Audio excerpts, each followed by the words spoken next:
Hey, welcome to Integrative Preparedness. I'm Steve Smith. Well, last night I had a chance to talk with a bunch of the guys in my group for the first time since the inauguration. And we had quite a conversation, as you can imagine. We talked about the changing world, the changing paradigm, what we're planning on doing. Now, these are guys, I should say, that they're extremely accomplished people. They're extremely intelligent. They are in extremely demanding professions, and they're thinkers. But they're not just thinkers; they're doers. That's an important combination. You've got doers, you've got thinkers, but when you have the two put together, you've got a mix that is something that you need to be after. Um, and I'm happy to say that pretty much everybody in our group is like that. Um, Not a lot of followers, so much as a bunch of leaders who respect each other, and I think that brings a dynamic that is stronger than if you have a central leader with a bunch of followers. Anyway, that's my opinion. Maybe people will disagree, whatever. Um, so we had quite a conversation about what we think is ahead and what we intend to do about it. For the most part, we're on the same page. Because we come from different backgrounds, we all have different, ideas about some things, but the main things, there's pretty good agreement on everything, and we came away with a very positive feeling. And I want to encourage all of you to have a very positive feeling as well, because what has happened recently is not the end of things. It's simply something that we are going to deal with. We're going to deal with it effectively and positively, and we're going to come out the other side of this just like we have before, um, probably better than we are now. I was going to when after I talked with them, I thought, okay, I'm going to talk about a couple of things that we talked about in our meeting for the video today. However, when I got up this morning, a couple of things hit me right off when I checked the news. I got up to take Brody up to hockey, and I tried to shoot one up there. I did shoot one up there. It was just so loud with all the yelling and screaming and hockey playing that you couldn't hear me. So I'm redoing this right now. But a couple of things that I saw in the news made me realize that I should put those other things on the back burner, and I'll get to them this week because these things are very important, and they are indicators of a new threat environment, not one that we didn't know was coming, but now they're here. Okay, it's one thing to plan, it's one thing to um, anticipate something, but it's entirely different when it's here, and you shouldn't be surprised by it because you should have anticipated it.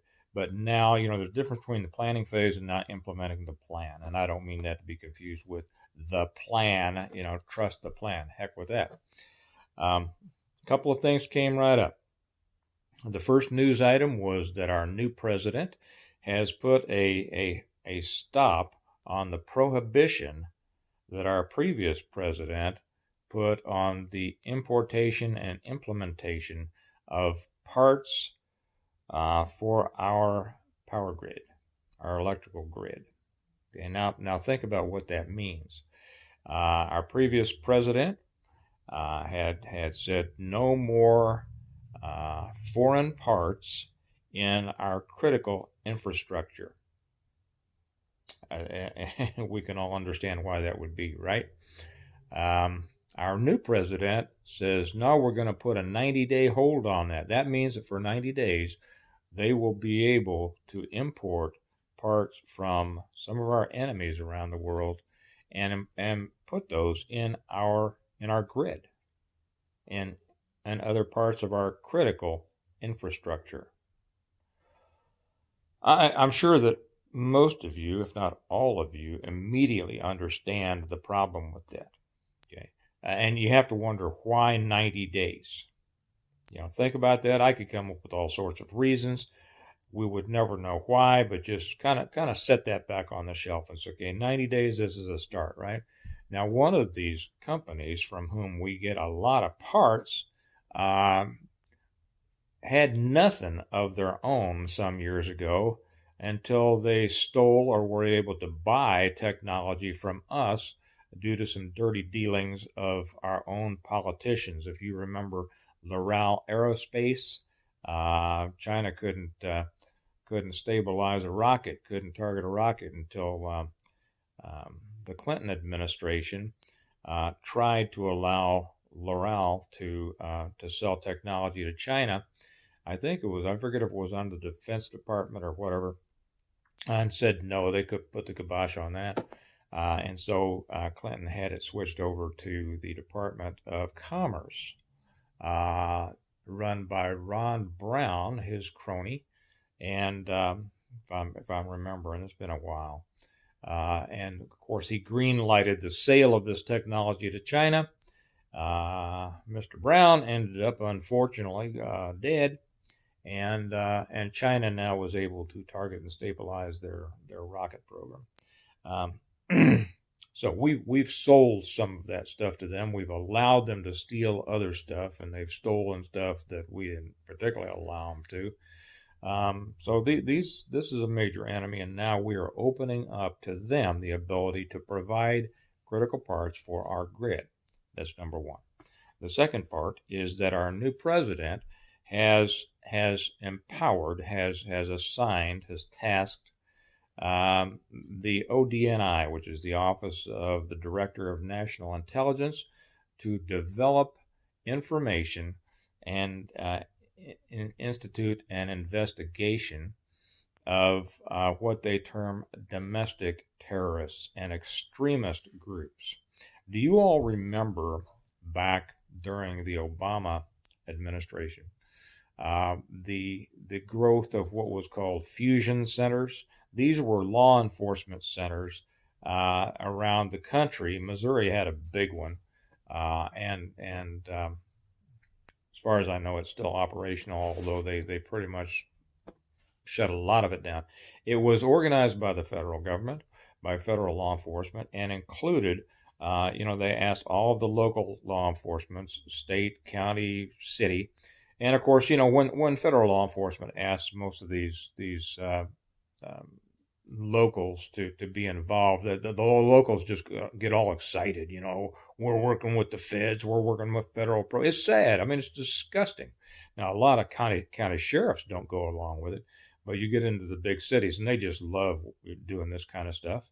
And most of the police departments do as well, and that's too bad because they think they're sold on the idea that, hey, you're helping the national effort against terrorism, and we need you to collect all of the information on people who may have bumper stickers that say Ron Paul and Rand Paul and anything about the Constitution or an American flag or heaven forbid that other flag, and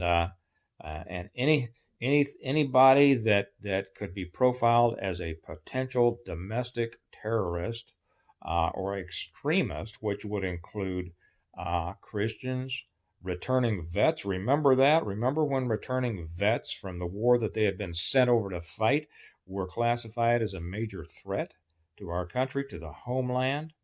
That was it. So that's what they're doing again now.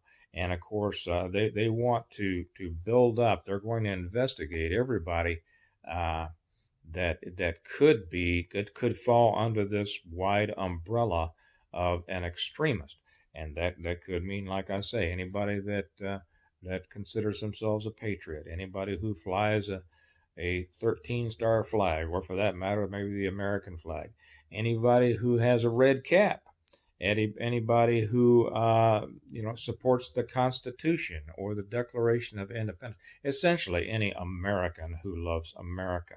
They are going to develop information and intelligence and a plan to be able to identify and track and if they need to, take action against homeborn extremism. I don't see them doing a lot with what's going on still out in Portland and Seattle. Do you? Yeah. Okay, so that was number two. The third, number two threat.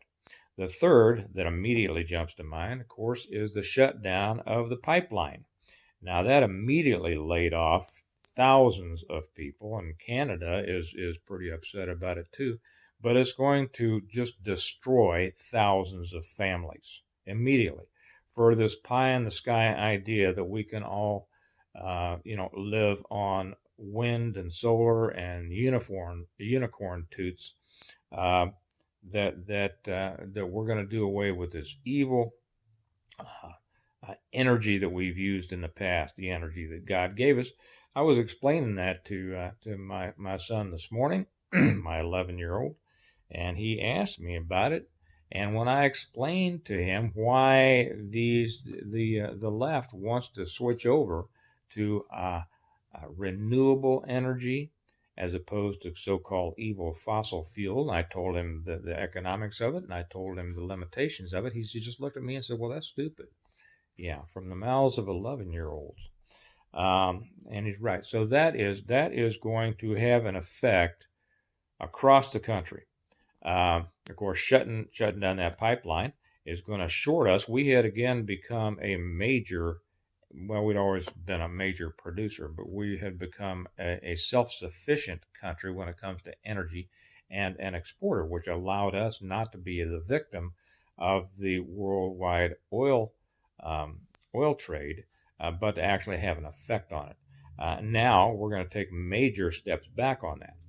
It's going to affect us worldwide. It's going to affect us in our standing in the world. But more importantly, here at home, it's going to affect the economy. With that oil missing, fuel prices are going to go up. They're going to start going up for everybody. Of course, gasoline, diesel, everything. Everything that you have that came on a truck, which means everything you have, is going to be more expensive pretty soon because it came on a truck. And now these drivers, instead of paying $2 a gallon for diesel, I'm not sure what diesel runs now, $2.50, maybe more, I don't know. They're going to be paying a lot more than that, which means that everybody, all the retailers are paying more, which means you're paying more. You're going to be paying more for your gas. You're going to be paying more for your milk, your can of soup, your toothpaste, everything else. So this is going to drive inflation. Now, as more and more people lose their jobs and as inflation takes over more, we are going to see, and I've seen also an increase in the unemployment in certain areas. That's going to have, I won't get into that. It's easy to get into all that stuff. I'll stop it right there. It is going to be a major hammer blow on our economy. Now, Uncle Joe says that he wants to now give everybody, in addition to the stimulus package that they're talking about, that now has everybody upset because they had promised $2,000 a month to people, and now they're saying $1,400, and that's got all these people all upset about that. And that just lets you know that people who are getting incensed over $600 that wasn't theirs to begin with. Well, it is because it probably wasn't theirs; it was ours, taken away from us by way of taxes. Even that's not true because it's just made up money. It's just numbers. It's buying credits that are issued to people. Okay. And so these are people who, if that's that important to them, it shows how close to the edge of their money they're living. And these are the people making decisions in our country. That's one of the main problems. Anyway, but he wants to not only give the stimulus money, but he has floated the idea that he's going to give $300 a month per child under 6 and $250 a month for children 6 to 17, I think it is, to families for, I don't know, from now on. There's going to be a lot of people making a lot of money off of nothing. And this is the first step. Well, it's not the first step. It's the next step towards that universal basic income. We are going to just grow a whole nother generation of people who feel that that breathing is all they need to do to suck up the produce that the rest of us put out there. Okay, we live now. What this means is that we knew certain threats coming up to this election and this inauguration. We now have three major ones that have hit right away, and there are more coming. You know, in the past, many people have focused on one or two basic threats. Everybody has their basics. Mine's always been an EMP because, as I've said before, if you're prepared for that, you're prepared for pretty much anything. And none of these threats out there now particularly worry me or any of my group because we're ready. But there are millions of Americans out there, maybe some of you, who aren't ready for this yet.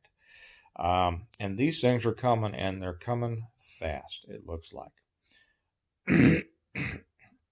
When you combine, now going back, I'm going to cover this just a little bit more on the potential threat to our grid. Probably most of you saw it immediately. The question was asked in our group last night by someone, do you think that they would cause an EMP? I don't.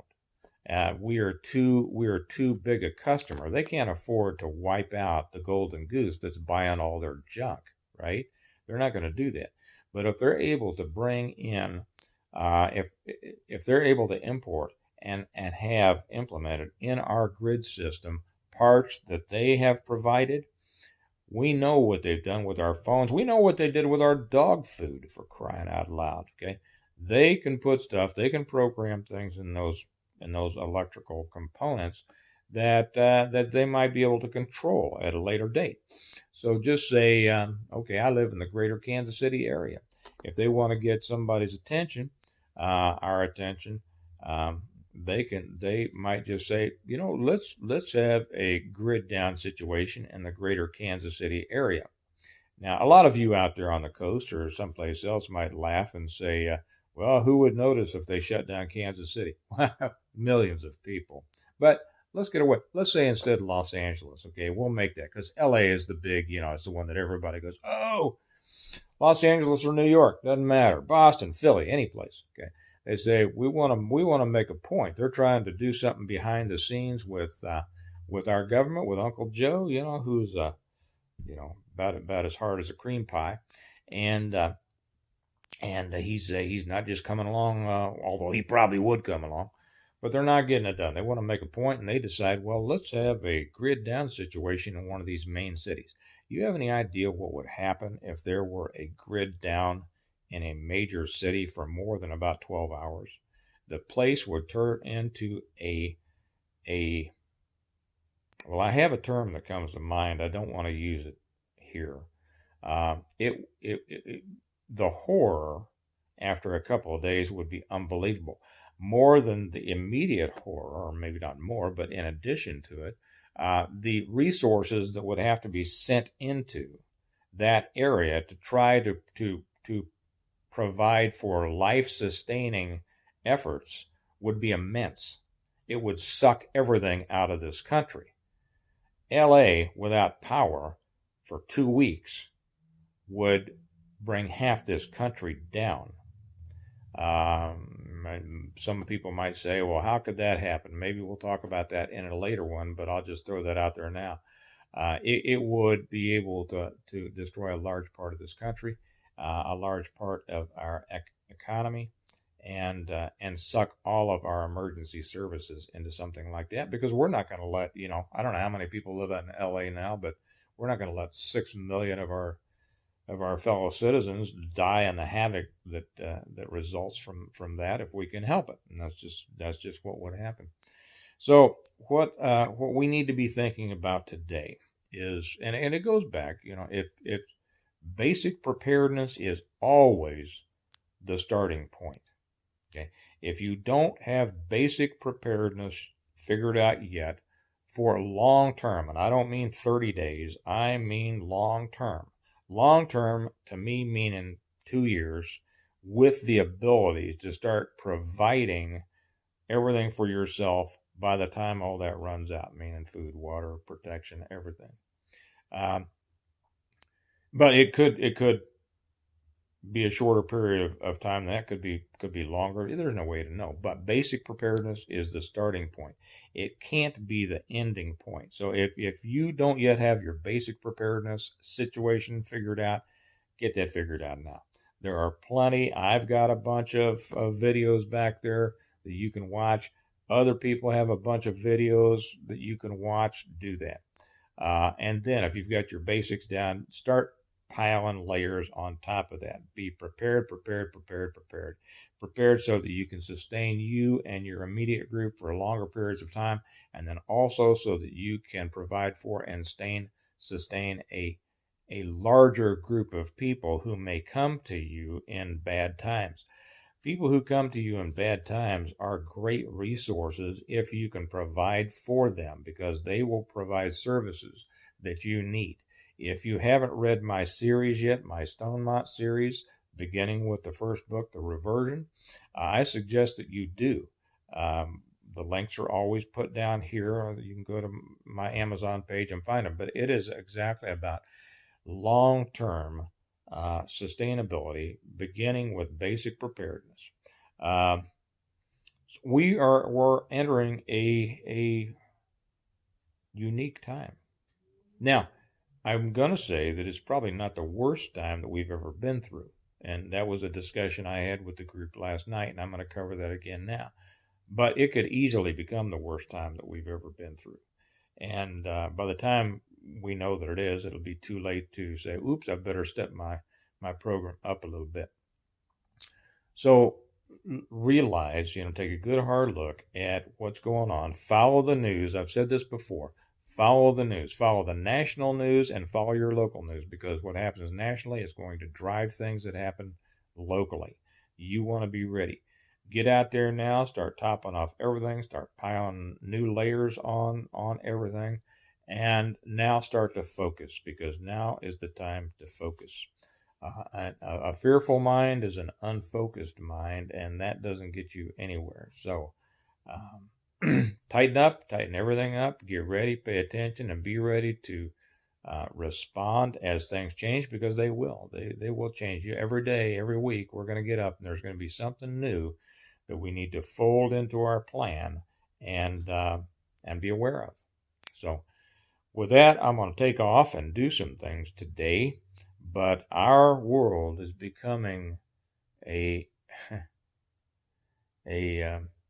increasingly complex threat environment, and we need to be increasingly prepared. So you all have a good day. Remember, I say that we prepare well today in order to live well tomorrow.